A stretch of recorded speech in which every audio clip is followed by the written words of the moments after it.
आखिरी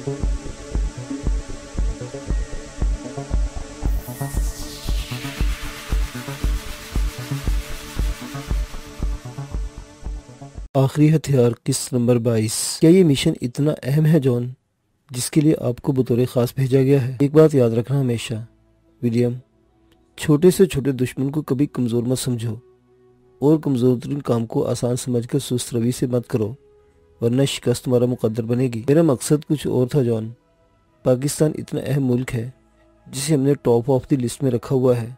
विलियम ने अपने सवाल को दूसरा रुख दे दिया था। मैंने महसूस किया है पाकिस्तान पर हमारे बड़े ज़्यादा तवज्जो मरकूज किए हुए हैं बनिस्बत दूसरे इस्लामी ममालिक के। जॉन राइट ने विलियम को देखा, फिर डोरथी, कोलन, हेडरी, मुकामी शख्स हैदर अब्बास पर उचटती नजर डाली। इसे विलियम का सवाल हैदर अब्बास की मौजूदगी में अच्छा नहीं लगा था। हैदर अब्बास इनका वफादार साथी था, वो और इसका ग्रुप इनके इशारों पर नाचता था। मगर जॉन किसी भी ऐसे टॉपिक पर बिला तकल्लुफ गुफ्तगू पसंद नहीं करता था जो मिशन के अहम रमूज को हिट करता हो। मुस्तकबिल करीब में तुम खुद इस अहमियत को देख लोगे। पाकिस्तान का किरदार इस्लामी दुनिया में तुम पर आया नहीं हुआ, जब हो जाएगा तुम्हें खुद ब खुद अंदाजा हो जाएगा। जॉन ने वाज़ेह अल्फाज के बजाय मुबहम अंदाज में जवाब दिया था। बात को मजीद आगे बढ़ाते हुए वह हैदर अब्बास से मुखातिब हुआ। हैदर, तुम हमारे सच्चे खैर खा हो, मैं तुम पर यकीन कर सकता हूँ। जॉन का अंदाज सवालिया था। हैदर अब्बास को जॉन की मंतक समझ में नहीं आई थी। एक तरफ वो इसे सच्चा खैर खा कह रहा था और दूसरी तरफ एतमाद का पूछ रहा था। हैदर अब्बास ने अंदरूनी कैफियत को छुपाते हुए कहा, जॉन, मैंने मुतअद्दिद बार थॉमस के लिए कई अहम कारनामे सर अंजाम दिए हैं। इनमें ताज़ा तरीन हेलरी की रिहाई है। जॉन, हैदर अब्बास ने हेलरी को छुड़ाने में बहुत फुर्ती दिखाई थी। विलियम ने हैदर की तारीफी नज़रों से देखा। जब मैं और डोरथी ने पहाड़ों के बदले हालात देखे तो हमें पता चल गया था कि यकीनन इसकी निगरानी भी हो रही होगी, इसलिए वहाँ से निकलते अपने ताक़ुब का पता चल गया था। ताक़ुब करने वाला नौजवान शायद नौमूज था। हम चाहते तो इस पर बासानी काबू पा सकते थे, मगर मैंने फैसला किया कि इसे डॉज देकर इसका ताक़ुब किया जाए ताकि हेलरी के बारे में कुछ पता चल सके। हमने इसे डॉज दिया और फिर इसी का ताक़ुब शुरू कर दिया।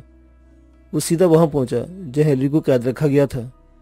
हमने फ़ौरन हैदर अब्बास को सारी सूरत हाल से आगाह किया और इसने फ़ौरन से पहले वहाँ हमला कर दिया। बदकिस्मती से वह हमारे हाथ कोई ऐसा क्लू नहीं आया जिससे हम अंदाज़ा कर सकते हैं कि ये कौन लोग थे। वहाँ कोई शख्स जिंदा भी न बच सका। हैदर अब्बास और करम खान का बतौर ख़ास थॉमस ने मुझे बताया था। जॉन राइट ने तफसील सुनने के बाद कहा, मैं इन लोगों की फाइलें पढ़ चुका हूँ।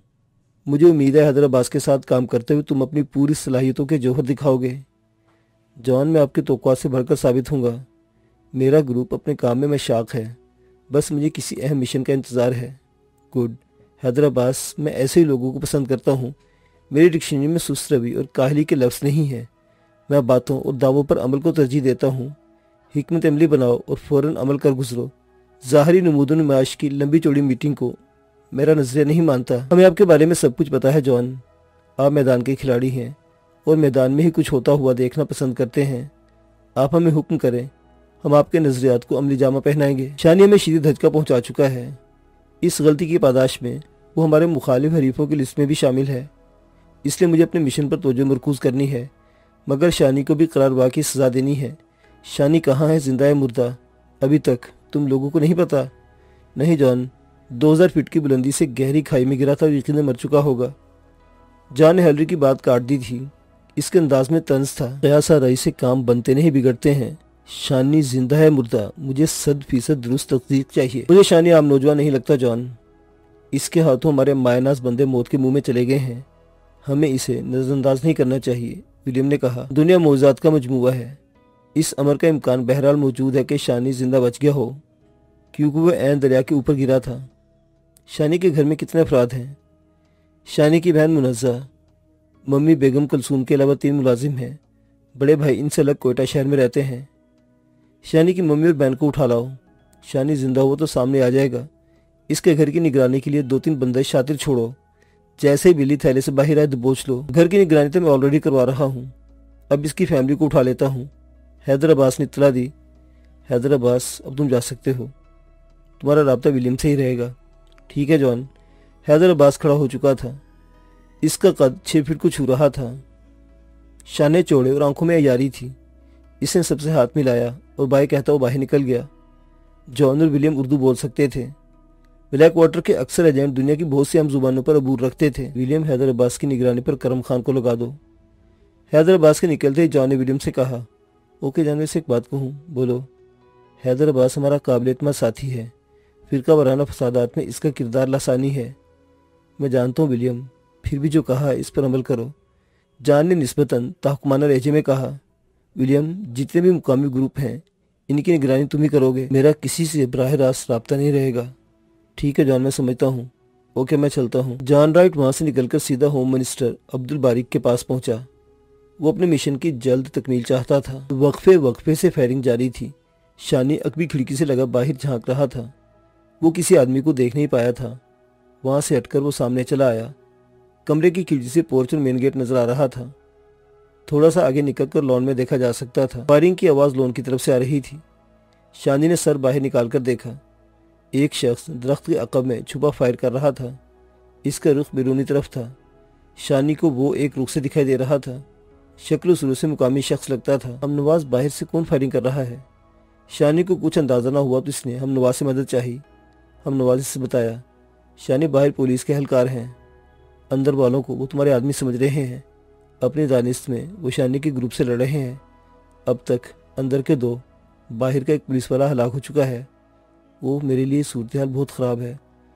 अंदर के आदमी भी मारे जाएं तो इन्हें मेरे खाते में डाल दिया जाएगा, यानी मेरा ग्रुप जिसने पुलिस पर फायरिंग की और एक पुलिस वाले को मार दिया गया।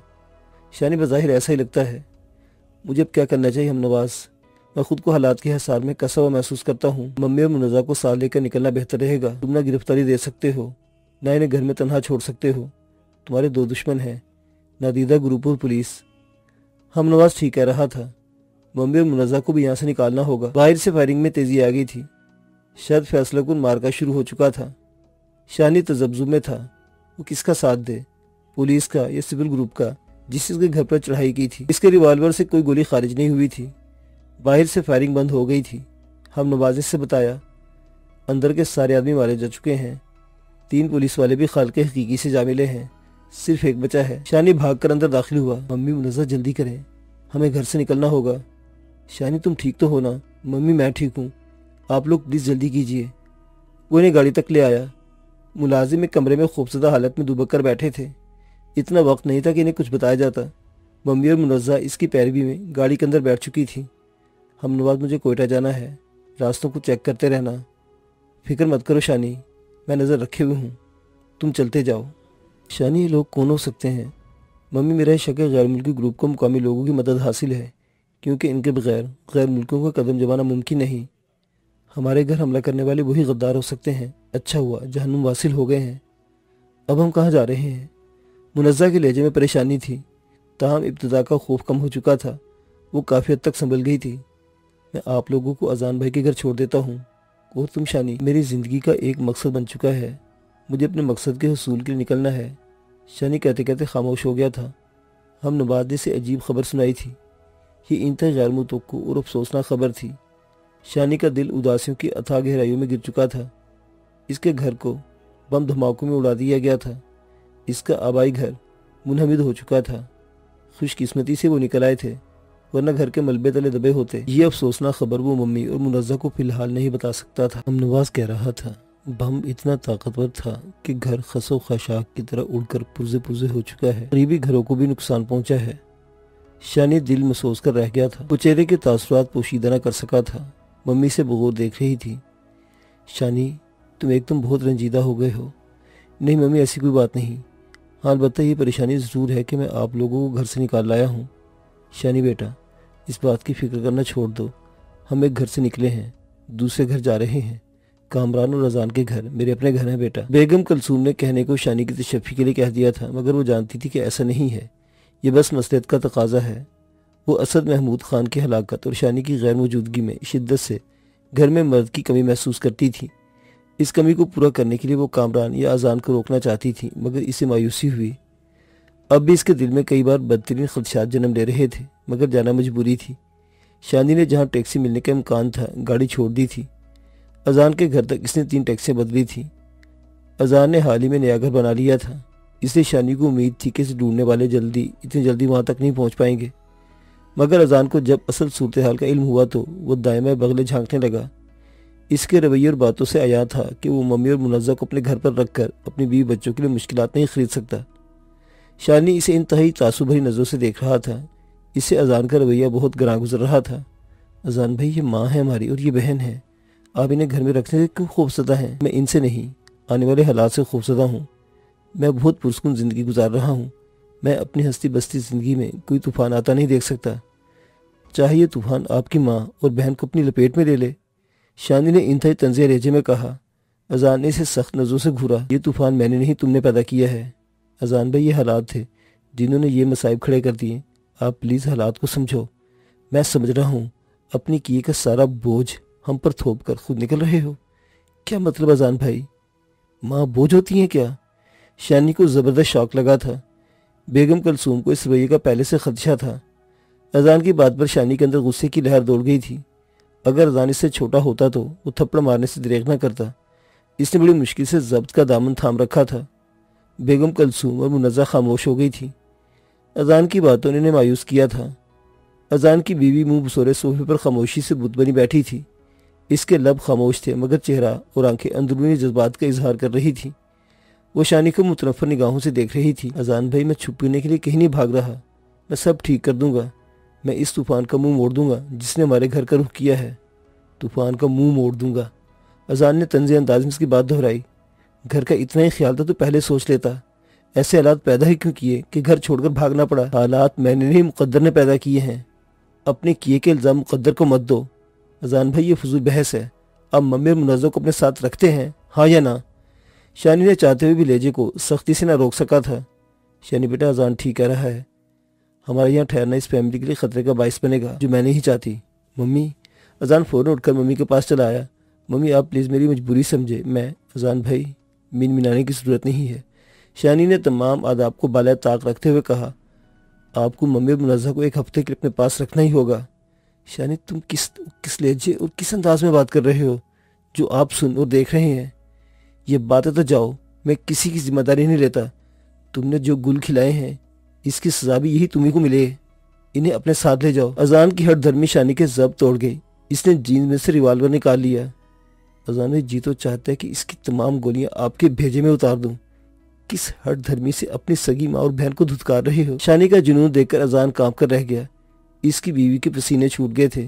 जिन आंखों में शानी के लिए नफरत नजर आ रही थी वहां खौफ और डर ने जगह बना ली थी। शानी, खुद को संभालो बेटा, ये तुम्हारा बड़ा भाई है। बेगम कलसूम अजीब सूरत हाल में गिरफ्तार थी। मुनज़्ज़ा के पास आंसू बहाने के सिवा कुछ नहीं था। शानी, तुम इसके अलावा कर भी कह सकते हो। तुम जैसे शख्स से यही उम्मीद की जा सकती है जो तवाइफों के कोठे पर हंगामा रही करे, तवाफ को फार्म हाउस में लाकर नचाए। ऐसे ओबाश और अयाश भाई से अच्छे की उम्मीद नहीं रखी जा सकती। बस अजान, बस। शानी हलक के बल चीखा। बेगम कलसूम खड़ी हो चुकी थी। वो समझ गई थी कि हालात खतरनाक सिचुएशन इख्तियार कर रहे हैं। शानी इंतहाई जज्बाती था और अजान से मुसलसल गुस्सा दिला रहा था। ऐसे में कुछ भी हो सकता था। वो शानी को बाजू से पकड़कर बोली, आओ शानी, चलें। हमें अजान की पुरस्कुन ज़िंदगी में भूचाल लेने का कोई हक़ नहीं। मैं इसकी खुशियों में परेशानी को नहीं धकेल सकती। मैं माँ हूँ जो बच्चों को दुख नहीं देती बल्कि इनके दुख समेटती हूँ। मम्मी प्लीज़, आप मुझे माफ़ कर दे। मैं अजान के चेहरे पर उलझन और बेबसी के गहरे आसार थे। मैं कभी तुमसे नाराज़ नहीं हुई अजान बेटा। मैंने तुम्हें माफ़ किया। अल्लाह ताला भी तुम्हें माफ़ करे। शानी मम्मी और मुनज़्ज़ा के साथ बाहर निकल आया था। इसके अंदर पछतावों के तेज़ तीन झक्कड़ चलने लगे थे। इसकी गैर मामूली गलतियों की वजह से माँ और बहन दर दर की ठोकरें खाने पर मजबूर हो गई थी। शानी के अंदर शर्मिंदगी और पछतावे का आतिश फट गया था। शानी, मैंने तुमसे कहा था, मेरी बातें याद हैं। दफातन इसकी समाज से आसिम नवाज की आवाज़ सुनाई दी। वो बुरी तरह चौंक पड़ा। आसिम नवाज, जिसे इसने अपने हाथों से मार दिया था, जिस पर पाँव रखकर सर कुचल दिया था, उसके सामने खड़ा इसे अपनी बातें याद करवा रहा था। वो बातें जो तब शानी को गरा लगती थी, फजूल और लायानी महसूस होती थी, अब वो बहुत कीमती और बामकसद हो गई थी। इन्हें न मानकर शानी ने बहुत बड़ी गलती की थी। शानी का बेरौनक चेहरा इंतहाई सख्त और स्पाट नजर आ रहा था। इसके अंदर दिल पर आबे नमकीन गिर रहा था। इसने बच्चों की तरह रोते आसिम नवाज के कदमों में सर रख दिया। मुझे मुझे माफ़ कर दो आसिम नवाज। मैं तुम्हारा ही नहीं, घर वालों को भी मुजरिम हूँ। शानी की आंखें मुसलसल आंसू बहा रही थीं। शानी, तुम मर्द हो और मर्द रोते हुए अच्छे नहीं लगते। बेटा, तुमने भी बहुत कुछ करना है। शानी मम्मी की आवाज़ पर चौंक गया। चंद लहजे वो भूल गया था कि वो कहाँ है। मम्मी इसके सामने खड़ी थी। शानी ने आस्तीन से फौरन आंसू साफ किए। मम्मी कह रही थी, शानी, इंसान एक ऐसी गठरी है जिसमें बुराई, नेकी, बदी सब बंधी पड़ी है। अगर गठरी खोलकर देखा जाए तो गलतियों की तादाद ज़्यादा होगी, क्योंकि इंसान गलती की पैदावार है। बेटा, गलती हो जाना इतनी बुरी बात नहीं, इस पर शर्मिंदा ना होना बहुत बुरी बात है। क्योंकि बेटा, शर्मिंदगी अजाला की पहली सीढ़ी है। तुम भी पहली सीढ़ी पर कदम जमाए खड़े हो। अपने मिशन को पूरा करो, सारी गलतियों का अजाला हो जाएगा। मम्मी, इंशाल्लाह ऐसा ही होगा, शानी ने पुरअज़्म लहजे में जवाब दिया। आप और मुनज़्ज़ा को कामरान भाई के पास। नहीं बेटा, हमें वहाँ नहीं जाना, बल्कि मुझे अपने भाई के घर जाना है। वो बातें करते मेन रोड तक निकल आए थे। दो गाड़ियाँ अचानक बर्क रफ्तारी से आनकर उनके सामने रुक गई। उनमें 4 निकाबपोश बाहर आए और आनंद फानी ने गन पॉइंट पर धकेलते हुए गाड़ियों में ठोंस दिया। वाक़या इतनी तेज़ी और होशियारी से हुआ था कि शानी को मुदाखलत का मौका नहीं मिल सका। इसे अलग गाड़ी में रखा गया था। मम्मी और मुनज़्ज़ा को ले जाने वाली दूसरी गाड़ी थी। शानी ने कुछ देर मुज़ाहमत करने की कोशिश की थी, मगर रिवाल्वर का दस्ता इसकी कनपटी पर इतने ज़ोर से पड़ा था कि वो होशो-हवास की दुनिया से बेगाना हो चुका था।